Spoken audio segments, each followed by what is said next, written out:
Grab your cocktail and get ready for this episode of the Old Fashion Masonic Podcast. Welcome to the Old Fashion Masonic Podcast, where we talk all things Freemasons while drinking an old fashioned. I'm Brian, and it's my pleasure to introduce the newest potentate of Midian Shrine, Scott Shirkey. Welcome. Thank you. Scott, have you ever seen an episode of the Old Fashion Masonic Podcast? I have seen some episodes. Did you watch them as you've been asked to be on to get yourself prepped for the potential nonsense that could come your way? No. Oh, that's good. I watched them before that. Okay. All right. Well, there we go. I'm going to quit while I'm ahead. So anybody who watches a podcast, they know we like to know as much about the man as we do the Mason. So tell us who's Scott, the man. Push masonry to the side. So born and raised in Wichita, Kansas, 29 years ago or something like that. Yeah, 29. In that range. Everyone knows this. 2 kids, 5 grandbabies, my beautiful lady Tasha. Been in some type of program project management for a large portion of my life, and now facilities, which I wish I would have found a long time ago, a lot less stress than projects and programs. And 15 years in masonry. All right. So he's left some things out. So let's, because I have to do this as we refer to Phil Donahue just before we got on to the podcast. So as Phil Donahue, I have to bring in some facts. Let's bring them. So you can answer them yes or no if you'd like, and so you don't feel like you're being trapped. At any time, did you ever wear a badge? I did. All right. So he left that out. Pretty big part of his life. Well, a part of his life, but a big part of his life that he left out. Have you ever, built or fabricated or maintained or pimped out motorcycles? I did have a time with that. Yes, I owned a motorcycle shop for about 10 years and did custom motorcycles and all the aspects of that. Worked at Big Dog for some years prior to that, in the engineering department. So yeah, I've had my time with motorcycles. So he left those out. So those who don't know Big Dog, we're from Wichita. So when people say, oh my God, Wichita, we'd like to remind folks that there are a lot of entrepreneurs that came out of Wichita. Not only the Pizza Hut boys, White Castle, which is not even here anymore. We've got, you don't like the burger? No, I love the burger. Okay, it's a shame they're not here anymore. Okay, all right. I thought you were throwing shade. No, I was like, man, we're going to have to shut this podcast down. Coleman. Right? Because Cessna, but Coleman has ties to Big Dog wife. Is that the grandson? Son. It's the son. Son. Sheldon Coleman was Coleman's son. Okay, so, that started Big Dog. Right. So not counting Rena Center and all the other things in Wichita. So the joke always is, why are there so many entrepreneurs in Wichita? So, well, shit, we're trying to escape. So that's kind of the bit. So he left out some key things. And so now you do facilities in the banking sector. So yes. You went from, biking to banking. Biking to banking. Isn't that a natural transition? I think it is. It is. Yeah, more people should do it. It just makes sense to me. You know what? They just don't talk about that enough. So now that we pushed all that to the side, let's walk us through your Masonic journey from when you joined, what you're involved in, and all the way up to potentate. So joined in 2010. Came in Sunflower Lodge in 2010. Into the Shrine in 2011, spring of 2011 class, and then immediately following came into the Keystone Cops. Okay. Then kind of along the journey of multiple different times on the line for other reasons, asked by other potentates to serve other on the appointed divans, right? Before being put onto the elected line by Lynn Ungles. Okay. So let's go back to the cops. You've had some leadership roles with the cops. Have you been, what do they call it? The big cheese, the big chief, the big copper? Chief. The chief. Yeah. And you get a gold whistle? The gold whistle. So also let me, do you think as a potentate, would you hope that the Keystone Cops would give you a gold whistle as a potentate? So a secondary gold whistle, is that what you're saying? Yeah. The honorary gold whistle? The honorary gold whistle for the one that you already earned. I hadn't even thought about that. Yeah? I think I deserve one, right? Maybe it should be platinum. Platinum? No, double gold, platinum. So, Scott, don't listen. Keystone Cops, stay with me here. If Scott does a great job as a potentate, I think, they do double gold for the records. You should do a platinum whistle and do something special for it. Maybe it'll shock his lips or something when he puts it up to it. So back to the podcast. So has there ever been a potentate not get a gold whistle? You don't have to say names, yes or no. There has. Okay. Yeah. I just won't. I won't go any further. I know who it is. Yeah, there was just a piece of it at the time. I think really comes down to it wasn't always the tradition to give the potentate a gold whistle. It just has became that over the last X amount of years. I love the political response to that. That's the right political response. So, any other leadership? Were you on any committees when the circus was around? Did you do stuff with the circus? I wasn't on the circus committee. I was involved with circus, and everything we did with that, but I wasn't on the committee. Okay. Yeah. Okay. So let's talk about potentate. So this year, expect to be a very exciting year. You've got a great lineup. We'll have your Oriental guide that you put up. He'll be on a little bit later after you on the podcast. And I guess what do you hope for 2025? What do you hope Midian? What's the number one goal you'd like to see Midian accomplish? Because I know it's not a Scott year. What's for Midian 2025? What do you hope that Midian accomplishes, starts, gets rolling, continues? What's the number one thing? Well, we all know that number one is got to be membership. Yeah. Right. I mean, we struggle through membership every year. We've got to do a better job of getting guys in. I think the bigger piece of that is not just getting them in, but getting them engaged. Yeah. What we do is we bring them in and it's like, okay, goals accomplished. We got this many guys in, let's go. You're doing the sales and off to the next sale, right? But we're not keeping them. We're not getting them engaged. We're not saying, okay, now we need to get you a club and a unit, get you involved in what we do and why we do it. Yeah. It's engagement and keeping them. It's retention. And I agree with that. So as a multiple time membership chairman, it was numbers. And always in hindsight, it's like, if I do it again, I'm not. If I do it again. Are you sure? Yes. I'll think through that. If I do it again, if I were to do it again, I would focus on the retention, because we have all of these people. You'll bring in 50 and you have 40 out the back door. Right.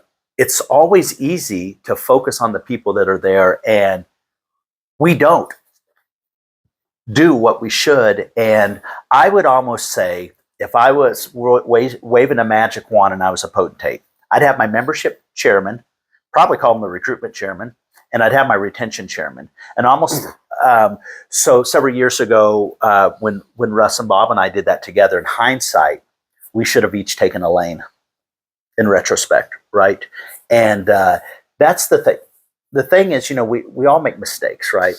But what could we do different, and are we going to react to it? So, we've got, I guess that's for everyone, and that's Blue Lodge. That's just, Lions Club, Kiwanis, Awanas, whatever all the other Anas are. So, but yeah. So memberships, that's your top goal? Top goal. Membership, retention. Membership retention. That's a big deal for us. So you'd like to see that at least be net neutral. Yeah, here's the thing is like we don't bring in enough new guys every year to keep what we lose. Mm-hmm. So if we lost less people, it wouldn't be so impactful every year not to bring in as many. Yeah, well, and the other side of it is, nobody ever likes to talk the business side of it, but that's a financial impact too. 100%. And I think as when we came in, obviously the membership was higher, but it wasn't even back to like it was back in the heyday, right? Right. Obviously, we didn't evolve with dues. That's one whole thing we can push to the side. But I also think we got, as an Masonic organization, we get complacent because we have all this money coming in, and we forget to say, okay, so we've lost some, but where's this going to cross? Where do we need to make sure that this number can never go below here? And I think that the membership is probably more, and they understand that more than ever. Now to get them to take that next step, it's like, okay, forget replacing you. Can you save one? We always say, hey, replace yourself. Right. How about this? Save one. Keep somebody. Yeah. Save one might be just I called and got him back in. Exactly right. So maybe that's a program. So replace yourself or save one. Because a lot of times it's not so much like you put a calling committee together and you're just going to call people and say, are you going to pay your dues? But it's more impactful maybe if a buddy of yours and you call him and say, hey, guy, don't forget to pay your dues, or is there a reason you're not paying your dues? What can I do to help you? Yeah. Yeah. Or, maybe it's, maybe we do I don't know, maybe you do a party. It's like, hey, everybody who has went MPD in the last 2 years, come to a party. You know what? We'll do a drawing and pay for one of somebody's dues or something. Yeah. It's a good idea. Because, well, it's an idea, I mean, it's good. But, you also get the bar revenue and other things off that as well. And, sure. But I think the key is we can never do everything right, but we just have to kind of talk about it. So, yep. Yeah. So you've got a pretty good line setting up there. Is there anybody, forget your line, is there anybody in Masonry right now, any new up-and-comer that we should be keeping our eye on, just in general? Like, who's exciting? And, people talk about Matt Cook, and Matt Cook's name always comes up, and sick of hearing about Matt Cook. Oh, the Matt Cook. That's terrible, because I was going to say Matt Cook. Oh, see? So, listen, Matty, I love you. Brian's talking trash on you, Matt. I got your back. Matty, there's a reason you're in that top 3 on the podcast, so don't listen to this guy. He's in the hundreds. So don't you know where you go with me. You're in my top 3, boy. So there's a lot of guys out there that are, newer guys that are coming in that I think have a lot of potential to do good things. Yeah. The problem or the key is to find a way to engage them and not burn them out. I do agree. Because when you come in, it's hard to say no for a lot of things. Well, because you're just like, oh, it's new. Oh, they want me. They like me. And that's right. And then the next thing you know, you're like, oh my gosh, I'm burning at both ends of the candle. And what have I missed? What are the unintended consequences for this? Yeah. And I think it's great. Do you think? Well, I'll package it this way, and I'll come back with this question because I think I know where you'll go. Why do you think more men aren't joining Masonry today? I think it's a little bit of the times we live in today. But as part of it, it's busy today for these younger kids. I mean, I look at my son and his 2 boys, and it feels like he's always doing something. He's always going somewhere, games, practices. There's just constant stuff. So I think it's harder to get these newer, younger guys engaged. Yep. And piece of it also is I think a lot of them, it's just not understanding who we are and what we do. Understand our message. Yeah. Yeah. Is the message old? Is it tired? Is it? I mean, does it? You know what? Let me not be so sarcastic and negative. Could our message be revamped? Should our message be revamped? Yes. Okay. Yeah. I think it needs to be. I mean, we know what the message is from their goal, but I mean, maybe the message needs to be delivered differently. Yeah, and the problem is we can't be the people to come up with a message. We've been here too long. We're tainted. So we've got to really engage the new people. Why did you join? Right. And maybe find out what that was. Like, oh, I didn't even know that was the message. Yeah. And, we always talk about that fresh young face. But to me, it's as much as that. It's that fresh young message that we need to figure out what it is, right? If we knew what the message was, we don't need to do a podcast before because we got so many damn people in, and it's like we don't even have to talk about it. Yeah. So, yeah, and when you go to Cam, both him and his wife work, and then it's okay. We get home from work, and now we're going to practice. It's that fight for time. Sometimes it's not even the money; it's the commodity of time. It's the time. Yeah, and when we were younger, we didn't. We played sports, but we weren't playing competitive. I mean, one, it was so expensive, and it's even more expensive now. What these kids are doing. That's something that didn't exist when we were kids, right? All the way it is today. Like even when my son was at that point in life, it was before I was a Shriner, and I was constantly every weekend at a tournament somewhere, at practices, at games. It wasn't like that when we were kids. Nope. It was like, you had a little whatever one night a week, per practice or a game, and but it's just different now. Yep. Yeah, it really is, and that's the message. That we'll have to kind of get to them is we're going to ask for your time. Here's what you get in return. I didn't join the Shrine until he was through high school baseball, at the point where I would go home at night and say, well, what do I do now? I didn't fill this void. I didn't have practices. I didn't have games. Yeah. And that was also your social network, all the other parents. And I'd always had interest in the Shrine and Masonry, both, like just not knowing the whole scope of it. Right. But at that point, I'm like, okay, well, I have time in my life. Let's fill it with something good. I think everyone joins when they're supposed to. I was 35 before I joined, but I joined exactly when I was supposed to. Maybe sometimes I wish I would have started my clock earlier, but what's that do? I say the same thing. I'm like, man, I should have joined earlier, but what do you do?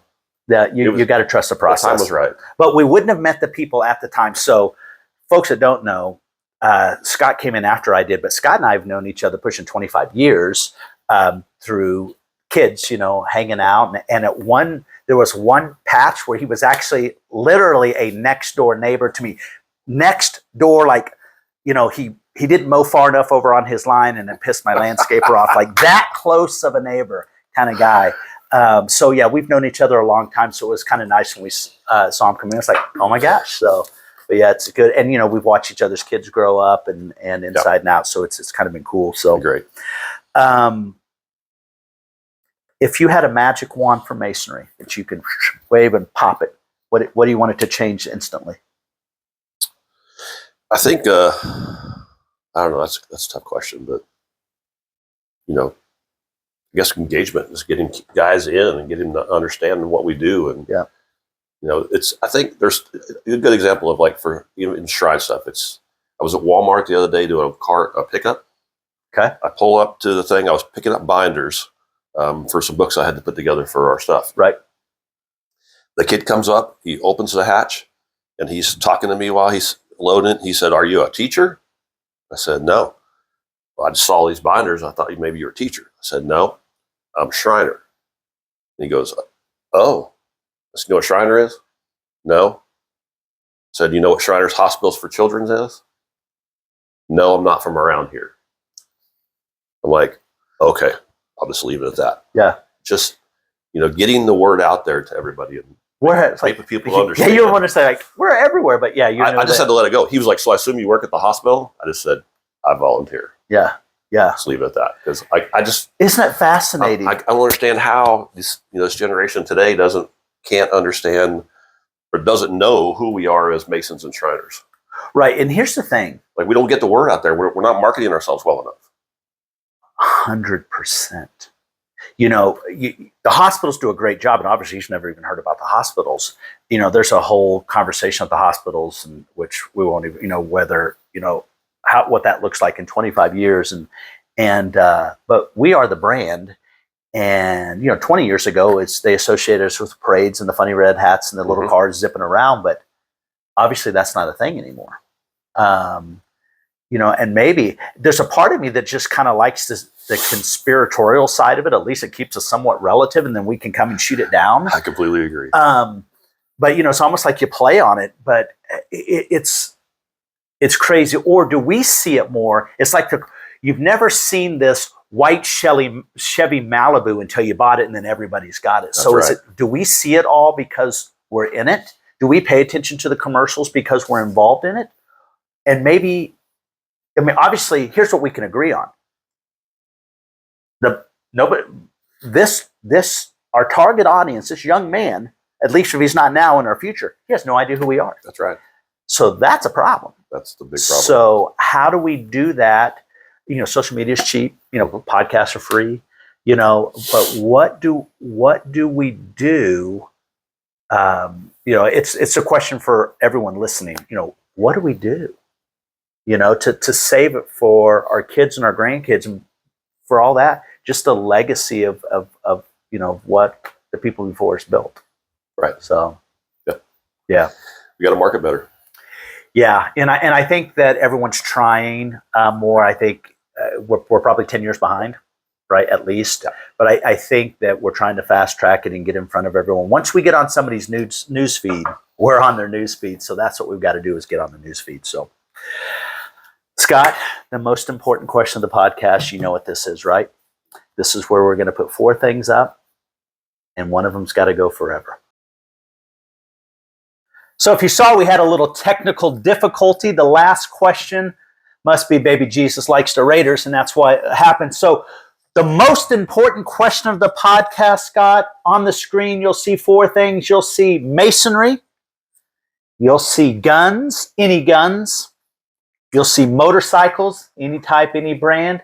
And you'll see the Las Vegas Raiders. One of these, Scott, has to go forever. They were never invented, created. Tell me, my friend, which one has to go forever and why?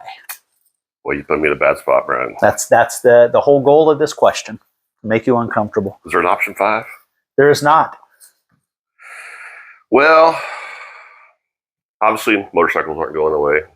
Definitely not guns. Big part of your life. Big parts. Obviously, so is masonry. So Raiders have struggled the last several years. They've let me down. I guess if I'm cutting one loose, it's going to have to be Say the it out Raiders. loud. Who's got to go? It's got to be the Raiders. The Las Vegas Raiders, Los Angeles Raiders, the soon-to-be San Clemente Raiders. One day they'll probably be the Newton Raiders because they keep moving so damn much. They've got to go forever. Folks, thanks for watching the Old Fashioned Masonic Podcast. Cheers.